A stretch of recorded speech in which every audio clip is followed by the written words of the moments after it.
Morning to our students. आज इस video में हम क्लास 9 के चैप्टर नंबर 1 की जो एक्सरसाइज है 1.1 उसको डिस्कस करेंगे। उसके जो तीनों क्वेश्चन है, question number 1, question number 2 and question number 3, इन तीनों को आज हम सोल्व करेंगे और इनसे रिलेटेड जो डेफिनेशंस हैं उनका कंसेप्ट भी समझेंगे और देखेंगे कौन सी डेफिनेशन जो है वो इस चैप्टर में इंपॉर्टेंट है।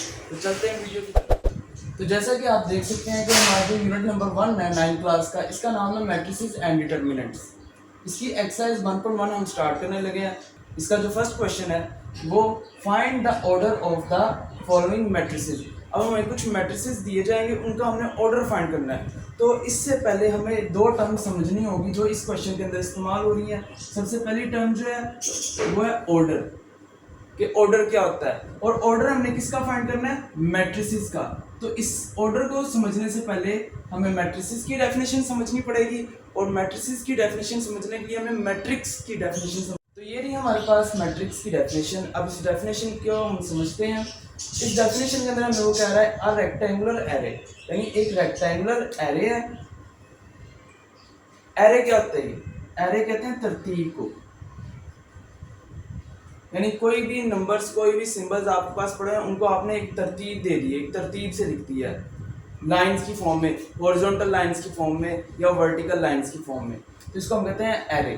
तो a rectangular array of real numbers, किनकी, रियल नंबर्स की, enclosed with in the square brackets, जिसको हमने स्क्वायर ब्रैकेट्स में एनक्लोज कर दिया है, इस सेट टू फॉर्म है मैट्रिक्स, उसको हम कहते हैं मैट्रिक्स। इसकी डेफिनेशन को हम एक एग्जांपल के साथ समझते हैं ताकि अच्छे से समझ आ जाए। वो कहते हैं एक रेक्टेंगुलर एरे हमारे पास, जैसे कि 1 2 3 4 5 6।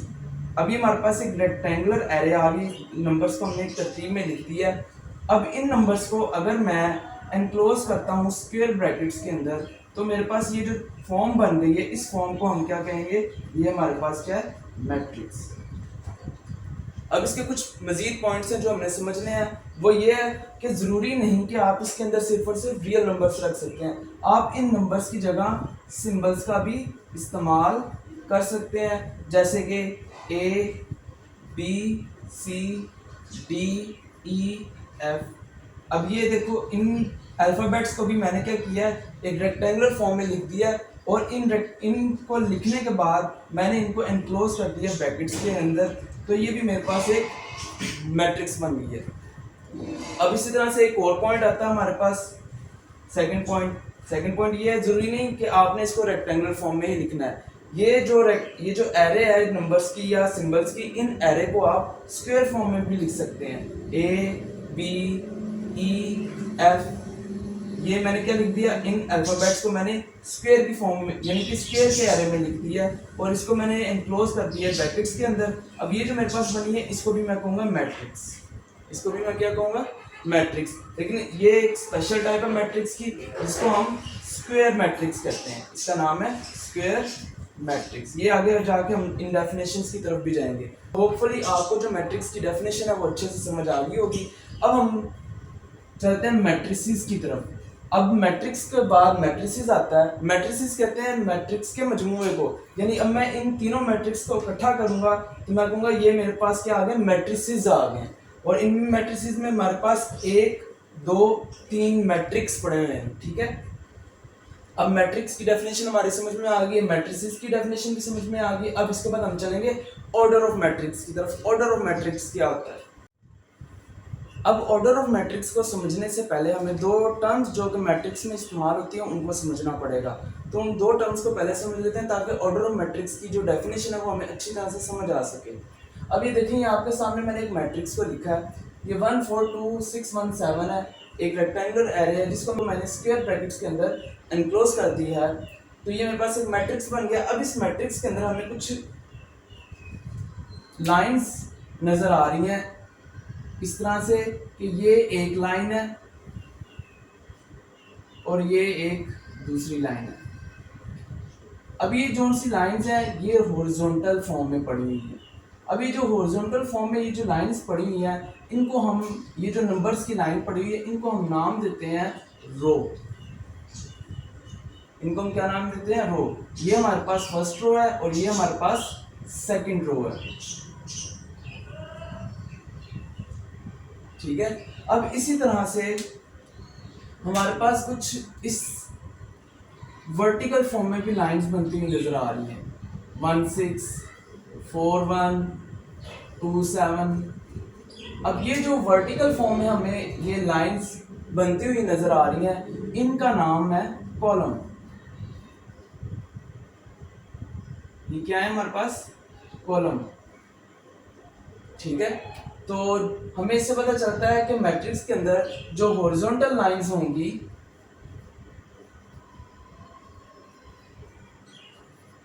उनको हम क्या कहेंगे? रो, और जो वर्टिकल लाइंस हैं उनको हम क्या कहेंगे? कॉलम। डन हो गया। तो हमें रो और कॉलम की समझ आ गई। अब जो ऑर्डर ऑफ मैट्रिक्स है उसकी डेफिनेशन हम बहुत आसानी से कर सकते हैं। ये रही हमारे पास ऑर्डर ऑफ मैट्रिक्स की डेफिनेशन। अब इस ऑर्डर ऑफ मैट्रिक्स की डेफिनेशन को हम एग्जाम्पल के साथ समझेंगे ताकि अच्छी तरीके से हमें समझ आ सके।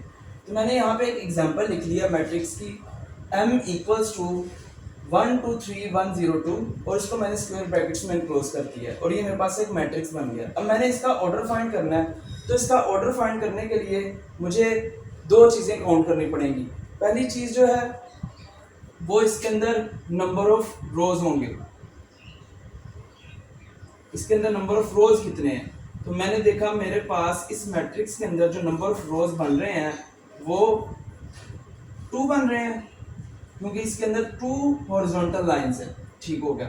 तो मेरे पास इसके अंदर जो नंबर ऑफ रोज हैं वो 2 है। अब इसके बाद देखते हैं कि इसके अंदर number of columns, number of columns कितने हैं। तो वो गिन लेते हैं। हमारे पास यहाँ पे एक कॉलम, फिर ये दूसरा कॉलम, और ये फिर तीसरा कॉलम। क्यों? क्योंकि यहाँ पे इस वक्त कितनी वर्टिकल लाइंस हैं? यहाँ पे इस वक्त हमारे पास 3 वर्टिकल लाइंस हैं। ठीक हो गया। तो जो नंबर ऑफ कॉलम्स है वो हमारे पास कितने आ गए? 3। ठीक हो गया। अब मैंने इसका फाइंड करना है ऑर्डर। तो ऑर्डर को फाइंड करना नंबर ऑफ रोज और कॉलम को फाइंड करने के बाद बहुत आसान हो जाता है। तो इसका जो ऑर्डर है वो क्या है? वो है number of rose into number of columns, यानी कि नंबर ऑफ रोज को नंबर ऑफ कॉलम से अगर मैं मल्टीप्लाई करवा दूंगा तो मेरे पास जो आएगा वो इस मैट्रिक्स का ऑर्डर होगा। तो इस मैट्रिक्स का जो ऑर्डर है वो हमारे पास 2/2 इंटू 3 बन रहा है, और इसको हम इस तरह भी लिख सकते हैं 2/3। इसको हम इस तरह भी लिख सकते हैं और इसको हम इस तरह भी लिख सकते हैं। तो ऑर्डर ऑफ मैट्रिक्स जो है उसकी डेफिनेशन भी हमारे पास क्लियर हो गई है एग्जाम्पल की वजह से। अब इसकी डेफिनेशन को एक मरतबा पढ़ लेते हैं हम। वो क्या कहता है? वो कहता है the number of rose and number of columns in a matrix, यानी कि किसी मैट्रिक्स के अंदर जो नंबर ऑफ रोज हैं और जो नंबर ऑफ कॉलम्स हैं स्पेसिफाइज इट्स ऑर्डर, वो उस मैट्रिक्स का हमें ऑर्डर बताती हैं। तो ऐसा ही हुआ कि इस मैट्रिक्स के जो नंबर ऑफ रोज हैं और जो नंबर ऑफ कॉलम्स हैं उन्होंने मिलकर हमें उस मैट्रिक्स का ऑर्डर बताया, जो कि क्या था? 2/3 या 2 इंटू 3। अब उसने इस एग्जाम्पल को वर्डिंग में भी बताया हुआ हमें। इस एग्जाम्पल को वो कहता है इफ अ मैट्रिक्स m, एक मैट्रिक्स m है हमारे पास, अगर उसके अंदर हैज m रोज, उसके अंदर जो नंबर ऑफ रोज है 1 2 3 4 5 कोई भी नंबर ऑफ रोज है, तो उसने उसको m कह दिया। अगर हमारे पास उस मैट्रिक्स के अंदर m रोज हैं एंड n कॉलम्स हैं, और उसके अंदर जो नंबर ऑफ कॉलम्स है वो भी जितने मर्जी हो 1 2 3 4 5, n का मतलब होता है कोई भी वेरिएबल, कोई भी नंबर ऑफ कॉलम हो सकते हैं। तो अगर मैट्रिक्स m के अंदर m नंबर ऑफ रोज हैं, m नंबर ऑफ रोज हैं और n नंबर ऑफ कॉलम्स हैं, जैसे कि इस मैट्रिक्स के अंदर हमारे पास नंबर ऑफ रोज कितनी थी? 2। तो यहाँ पे हमारे पास जो m है वो क्या बन गया? 2। और इस मैट्रिक्स के अंदर नंबर ऑफ कॉलम्स कितने हैं? 3। तो यहाँ पे जो नंबर ऑफ कॉलम्स हैं यानी n वो कितना बन गया? 3। तो अगर कोई मैट्रिक्स m जिसके अंदर m नंबर ऑफ रोज हों और n नंबर ऑफ कॉलम्स हों, तो उस मैट्रिक्स m का जो ऑर्डर होगा उसको हम क्या लिखेंगे? m/n, यानी कि number of rose by number of columns. तो वही हमने लिख दिया number of rose by number of columns, यानी 2/3, और इसको हम इस फॉर्म में भी लिख सकते हैं। तो होपफुली आपको ऑर्डर ऑफ मैट्रिक्स की डेफिनेशन और मैट्रिक्स की डेफिनेशन दोनों अच्छी तरीके से क्लियर हो गई होंगी। और इसके अंदर याद रखना है, ये जो मैट्रिक्स की डेफिनेशन है ये बहुत बहुत बहुत ज़्यादा इंपॉर्टेंट है, ये अक्सर एग्जाम्स में पूछी जाती है। तो अब इन दोनों डेफिनेशंस को समझने के बाद हम चलते हैं क्वेश्चन नंबर 1 की तरफ। तो अब हमारा जो क्वेश्चन नंबर 1 था वो क्या था, find the order of the following matrices. अभी जितने भी मैट्रिसेस हैं इन सब का हम क्या करेंगे, एक एक करके ऑर्डर फाइंड करेंगे। अच्छा, इस क्वेश्चन की जो नेचर है वो ये समझ लें कि ये जो क्वेश्चंस हैं ये अमूमन एमसीक्यूज में ही पूछे जाते हैं, यानी इन क्वेश्चंस का वो ऑर्डर जो है वो हमें एमसीक्यूज बताने के लिए कहेगा। और इसके अलावा अगर ये आ भी जाता है सब्जेक्टिव में तो इसका जो ऑर्डर तरीकाकार जो होगा सोल्यूशन का वो इस तरह से होगा, पहले हम नंबर ऑफ रोज लिखेंगे, फिर नंबर ऑफ कॉलम लिखेंगे, उसके बाद हम उसका ऑर्डर बताएंगे। तो पहले क्वेश्चन की तरफ चलते हैं।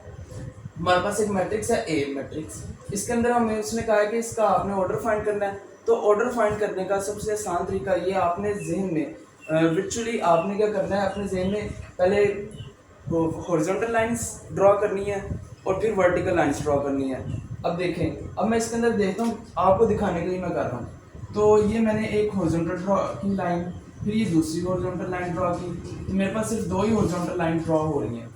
अब जो ये हॉरिजॉन्टल लाइंस होंगी ये मुझे बताएंगी नंबर ऑफ रोज। तो कितनी हॉरिजॉन्टल लाइंस ड्रॉ की है मैंने, 2, तो ये मेरे पास नंबर ऑफ रोज आ जाएगा।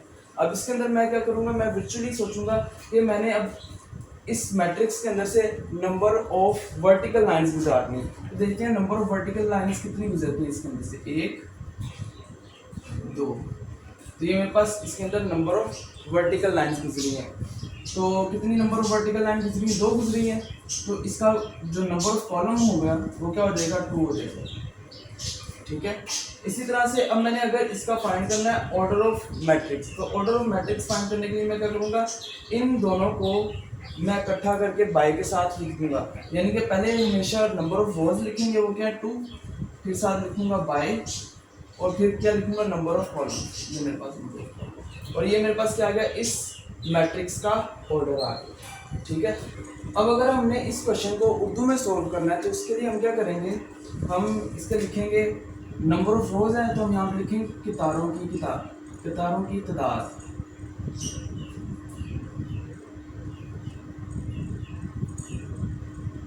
और जितनी कितारें होंगी यानी कि रोज होंगी उनको हम यहाँ पे लिख देंगे। इसी तरह से यहाँ जो नंबर ऑफ कॉलम्स हैं उन पे लिख देंगे कॉलमों की तादाद, यहाँ पे लिख देंगे कॉलमों की तादाद। और इसी तरह से नंबर ऑफ कॉलम्स जो है उनके लिए हम लिखेंगे कॉलमों की तादाद,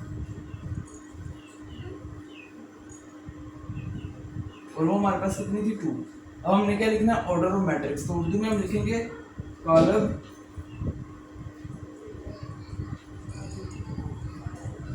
का मर्तबा, और ये हमारे पास क्या आ गया, इस कॉलम का मर्तबा यानी ऑर्डर ऑफ मैट्रिक्स आ गया 2/2।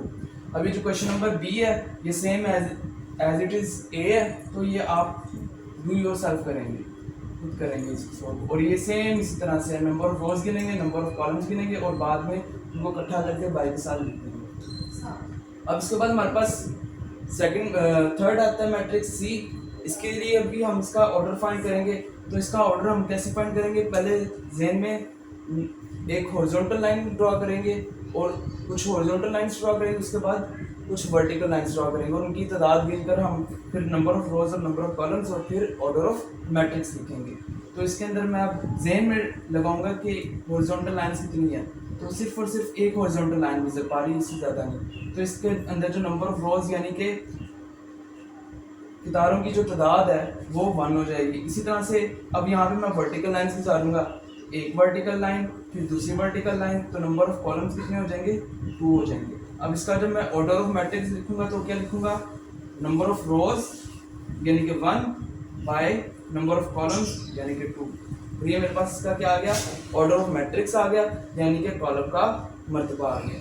इसी तरह से डी है, इसके अंदर भी मैं नंबर ऑफ हॉरिजॉन्टल लाइंस पहले ड्रॉ करूंगा, 1 horizontal line, second horizontal line, third horizontal line यानी कि 3 हॉरिजॉन्टल लाइंस। इसका मतलब है नंबर ऑफ रोज कितनी है, 2 है और 3 है, और इसी तरह नंबर ऑफ कॉलम्स हम काउंट करेंगे, उसके लिए हम क्या करेंगे, वर्टिकल लाइंस ड्रॉ करेंगे। तो ये वर्टिकल लाइन सिर्फ एक ही ड्रॉ हो रही है, इसका मतलब क्या कि यहाँ पे नंबर ऑफ कॉलम्स कितने हैं, 1 है। अब इसका मैं ऑर्डर ऑफ मैट्रिक्स यानी कि order of matrix D find करूंगा, तो मेरे पास क्या आएगा, नंबर ऑफ रोज यानी कि 3 बाय नंबर ऑफ कॉलम्स। ये मेरे पास इसका क्या आ गया, ऑर्डर ऑफ मैट्रिक्स। इसी तरह से हमारे पास ई है, इसके अंदर भी हम क्या करेंगे, हॉरिजॉन्टल लाइंस और वर्टिकल लाइंस ड्रॉ करेंगे। तो horizontal lines, 1 horizontal line, second horizontal line, third horizontal line, 3 number of रोज हैं। इसी तरह से नंबर ऑफ कॉलम्स काउंट करेंगे, उसके लिए vertical lines, 1 vertical line, second vertical line, यानी 2 नंबर ऑफ कॉलम्स है। ऑर्डर ऑफ मैट्रिक्स हमारे पास क्या बन जाएगा, 3/2। अब ये एफ पे आ जाओ, तो एफ जो है इसमें देखते हैं कितनी हॉरिजॉन्टल लाइंस गुजर रही हैं, सिर्फ एक हॉरिजॉन्टल लाइन गुजर रही है। तो इसके अंदर नंबर ऑफ कॉलम्स कितने आ जाएंगे, 1 आ जाएंगे। और वर्टिकल लाइंस कितनी गुजर रही हैं, सिर्फ एक वर्टिकल लाइन गुजरी है, तो इसके अंदर जो नंबर ऑफ कॉलम्स है वो कितने आ जाएंगे, 1। और इसका ऑर्डर क्या बन जाएगा हमारे पास, 1/1। इसी तरह से जी जो है, इसके अंदर नंबर ऑफ हॉरिजॉन्टल लाइंस कितनी है, 1 2 3। तो इसका नंबर ऑफ रोज 3 आ जाएंगे। और नंबर ऑफ कॉलम्स के लिए एक वर्टिकल लाइन, दूसरी वर्टिकल लाइन, तीसरी वर्टिकल लाइन, 3 वर्टिकल लाइंस है, इसके नंबर ऑफ कॉलम्स कितने हैं, 3। और इसके अंदर जो ऑर्डर ऑफ मैट्रिक्स है वो कितना आ जाएगा, 3/3। और इसी तरह से एज का जो है ऑर्डर वो भी आप खुद फाइंड करेंगे। इसके अंदर सबसे पहले हम नंबर ऑफ रोज फाइंड करेंगे, फिर नंबर ऑफ कॉलम्स फाइंड करेंगे, और उसके बाद number of rose by number of columns लिखेंगे और हमारे पास इसका ऑर्डर आ जाएगा। अब क्वेश्चन नंबर 2 की तरफ हम चलते हैं। तो ये हमारे पास क्वेश्चन नंबर 2। अब इसके हम स्टेटमेंट पढ़ लेते हैं। वो कहता है which of the following matrices are equal, यानी अब हमें ये कुछ मैट्रिसेस देगा, उन मैट्रिसेस में से हमें पूछेगा कि इन मैट्रिसेस में से कौन से मैट्रिक्स ऐसे हैं जो एक दूसरे के इक्वल हैं। तो इस क्वेश्चन को सॉल्व करने से पहले हम ये समझ लेते हैं कि मैट्रिसेस जो है वो किस वक्त एक दूसरे के इक्वल होते हैं, ठीक है। तो इसके लिए हमारे पास एक डेफिनेशन है, वो है इक्वल मैट्रिसेस की।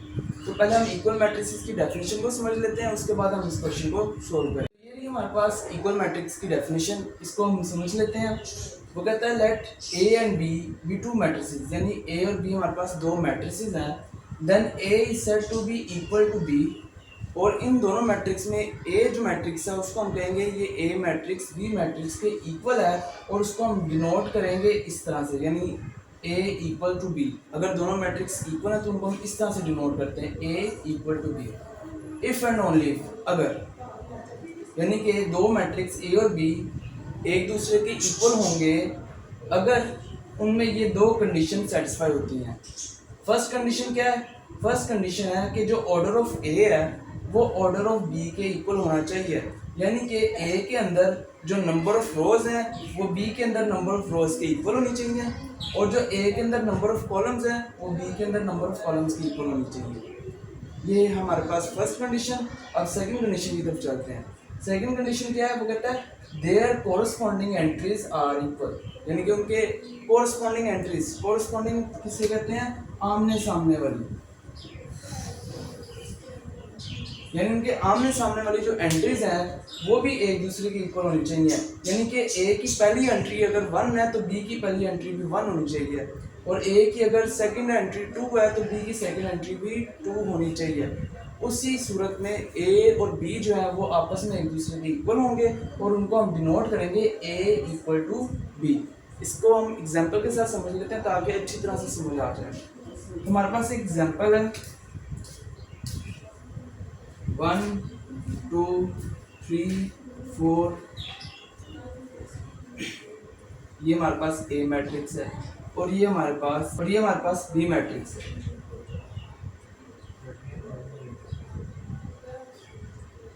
अब ये देखो, इन दोनों मैट्रिक्स के अंदर ए मैट्रिक्स और बी मैट्रिक्स के अंदर जो नंबर ऑफ रोज हैं 1 रो 2 रो, इसके अंदर 2 रोज हैं, इसी तरह से इसके अंदर 1 रो 2 ही रोज हैं, यानी नंबर ऑफ रोज इक्वल है। अब नंबर ऑफ कॉलम्स 1 2, और इसी तरह यहाँ पे भी 1 2, यानी नंबर ऑफ कॉलम्स भी 2 हैं इधर, और नंबर ऑफ कॉलम्स इधर भी 2 हैं।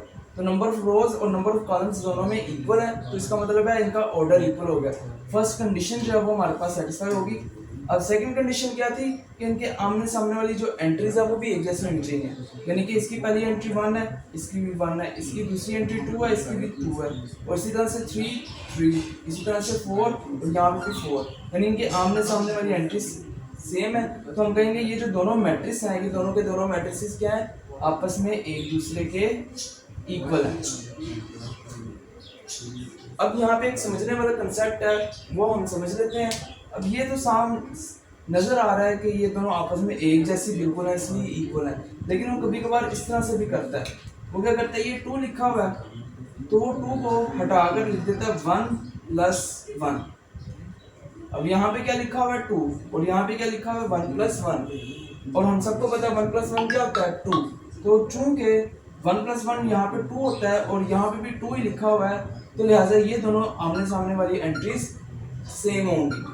और इसी तरह से यहाँ पे अगर 4 लिखा हुआ है और यहाँ पे भी 4 लिखा हुआ है, तो मैं एक जगह से 4 हटाकर अगर मैं लिखता हूँ 3+1, तो यहाँ पे मेरे पास 3+1 है और ये मेरे पास यहाँ पे 4 लिखा हुआ है, तो 3+1 4 होता है और यहाँ पे भी 4 लिखा हुआ है, लिहाजा ये भी आमने सामने वाली एंट्रीज सेम हो जाएंगी।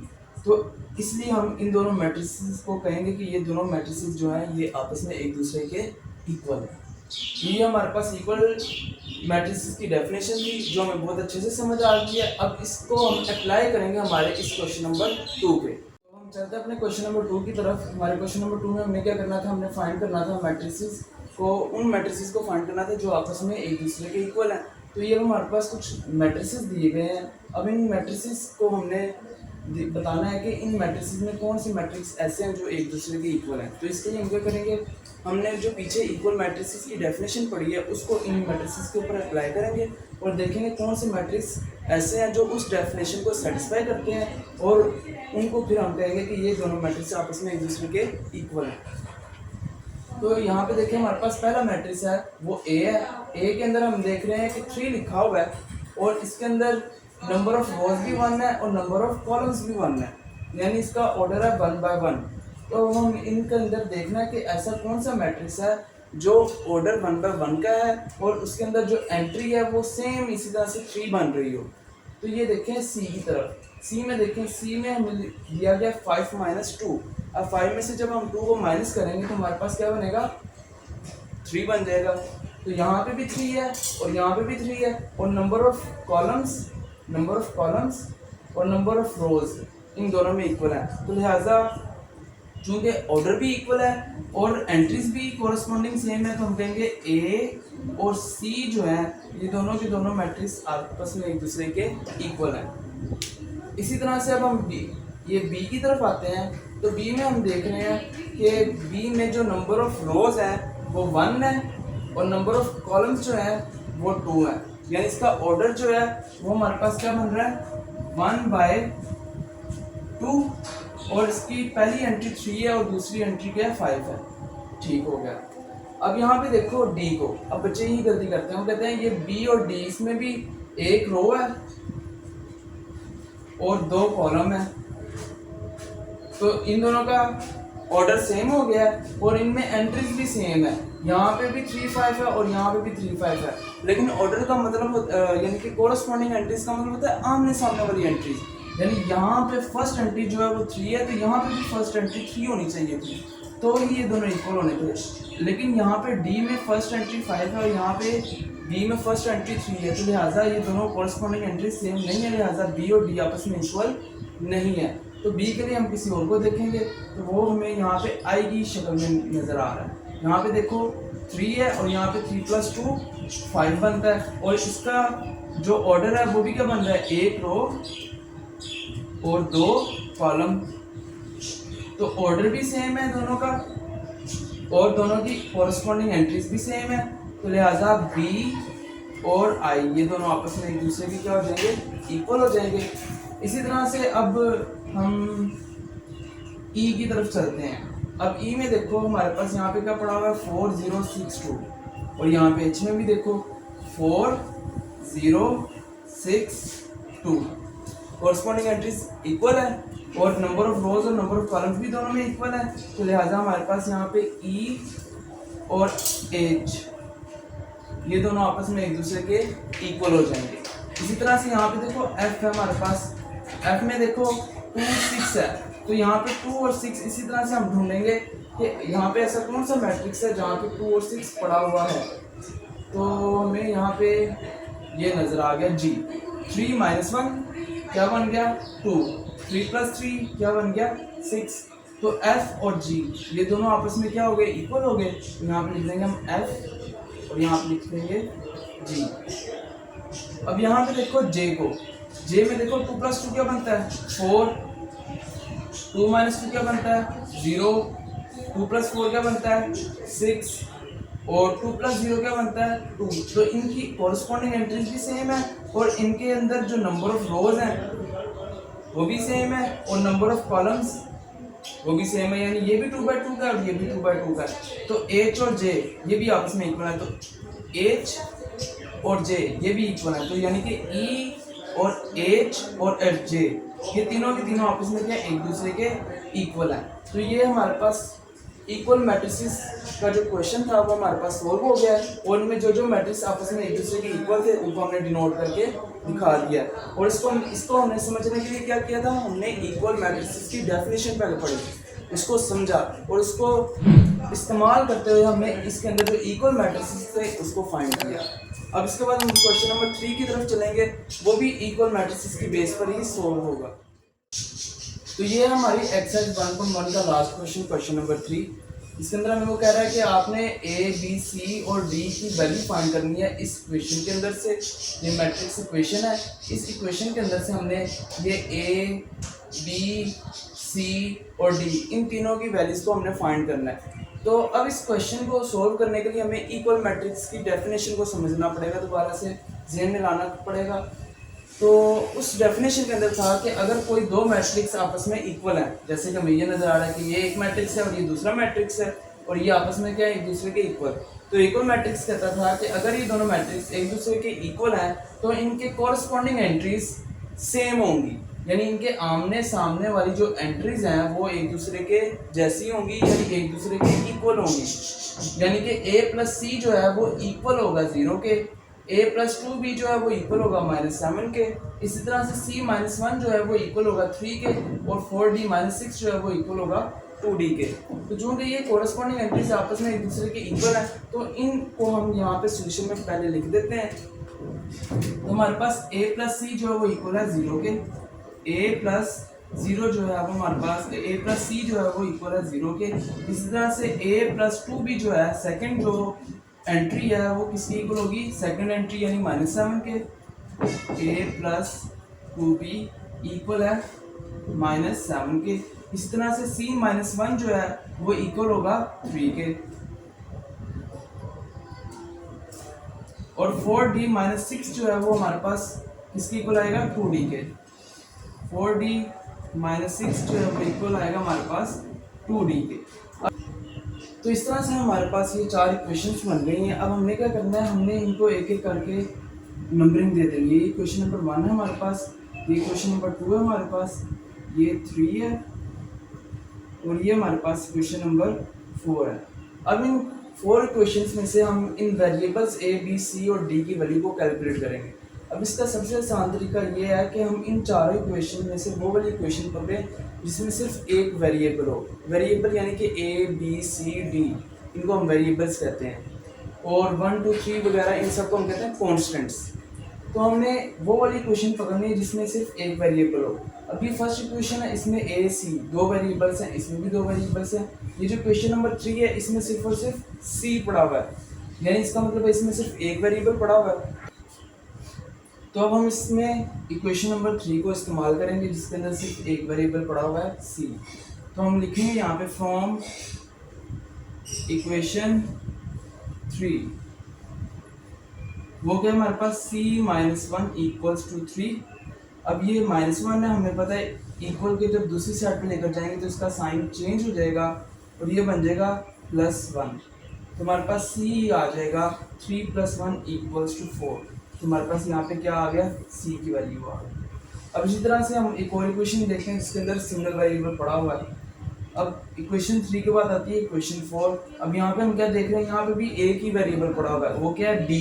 ये देखिए सिर्फ और सिर्फ डी वेरिएबल पड़ा हुआ है, डी के अलावा कोई और वेरिएबल नहीं पड़ा हुआ। जब हम इक्वेशन 4 को इस्तेमाल करेंगे यहाँ पर हम लिखेंगे फ्रॉम इक्वेशन 4, और वो क्या हमारे पास 4d minus 6 equals to 2d। अब ये -6 है, इसको हम उठा के दूसरी साइड पे लेकर जाएंगे तो ये क्या हो जाएगा +6, और ये 2d प्लस का है, दूसरी तरफ आएगा तो ये क्या हो जाएगा माइनस का हो जाएगा। और 4d में से 2d को जब हम माइनस करेंगे तो हमारे पास क्या बनेगा 2d, और ये किसके इक्वल आ जाएगा हमारे पास 6 के। अब देखें यहाँ पे हमारे पास 2 जो है वो d के साथ मल्टीप्लाई हो रहा है, तो हम क्या करेंगे 2 को उठा के दूसरी तरफ ले जाएंगे और यहाँ पे आके ये जो 2 है यहाँ पे मल्टीप्लाई हो रहा है, और जब दूसरी तरफ लाएंगे तो यहाँ पे आके ये क्या हो जाएगा डिवाइड हो जाएगा। तो हमारे पास यहाँ पे d जो है वो इक्वल आ जाएगा 2 1 ज़ा 2 2 3 ज़ा 6, तो d हमारे पास क्या आ जाएगा इक्वल टू 3। तो c और d की वैल्यू हमारे पास फाइंड होगी। अब किसकी वैल्यू रहेगी हमारे पास a और b की, अब वो वैल्यू भी हम फाइंड कर लेते हैं। तो ये देखें दो इक्वेशंस का इस्तेमाल हमने कर लिया, दो इक्वेशंस रह गए जिसमें दो वेरिएबल्स हैं। तो हम पहले इक्वेशन 1 को इस्तेमाल करेंगे, हम कहेंगे from equation 1 a plus C equals to 0।